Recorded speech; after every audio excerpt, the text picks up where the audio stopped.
Here we have questions 14 through 16. We are going to select what type of relationship they have, then solve for that variable.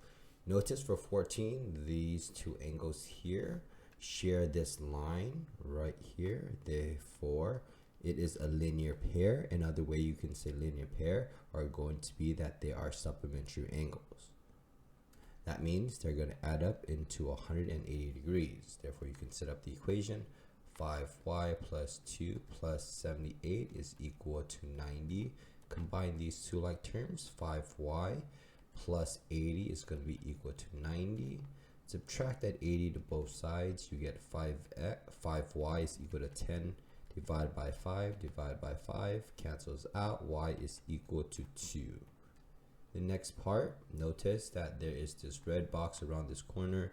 This is a right triangle. Another way you can see a right triangle is that you have two angles that are going to be complementary. Complementary means they add up to 90 degrees.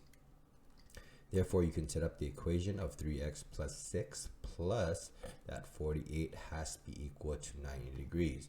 6 and 48 does combine to make, I believe, 54. Let's check. And okay.